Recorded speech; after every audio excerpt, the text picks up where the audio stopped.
Going on YouTube, this is Toolman55, doing a little vid. My camera's acting a little funky right this second.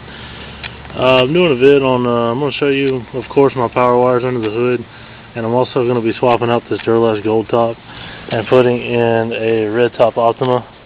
I traded my uncle a Napa Marine battery for this. It's only a temporary battery.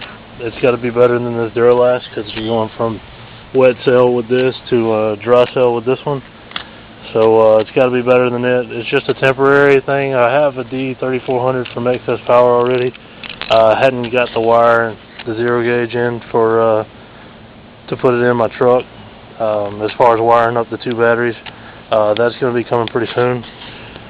For those that hate on my Crocs, I got the Browning boots on today. Just wanted to throw that out there. It's about 50 degrees out. It's pretty cold. It's not a very good day. I got some rain moving in and all, but should stay dry for me. But I'm gonna throw up a couple of videos. I'm gonna try and edit them all together. I'm not very good at editing, so bear with me, guys. I got to learn how to do all this. But anyways, here goes my explanation on all my wires up under the hood. First wire I got running out, of course. This is the positive terminal on the battery, right here. I have positive running for my zero gauge run to my amplifier. Amplifier is grounded in the back to the body. The body is grounded here on the firewall.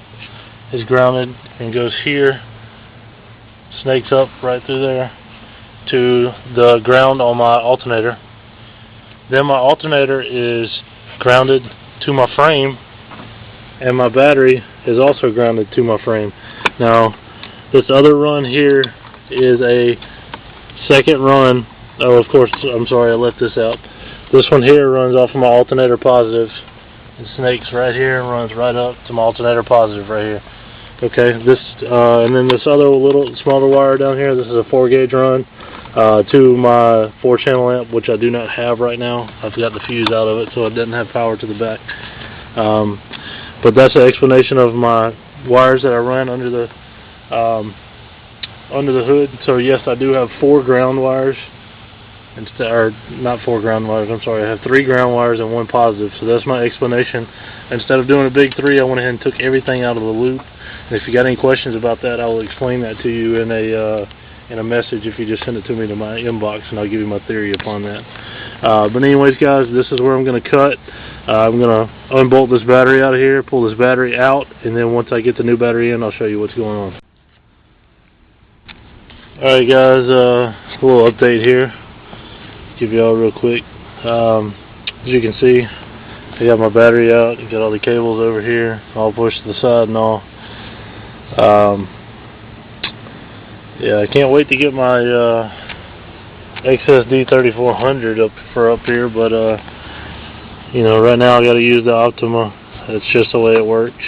Sometimes you got to do stuff for the time being. And Optima's not that bad. They're not great, but they're not that bad either. So basically what we got here is, of course, the empty battery rack right now. All my cables running here. Got all my tools laid up here. Took me about 10 minutes to get this out of here once I got all the tools and everything I needed. Had to find the right sizes and so forth. But now that I got all my tools laid out and everything, it won't take but a minute to pop this battery back in. But this is my update, so I'll hit you guys back up in just a second.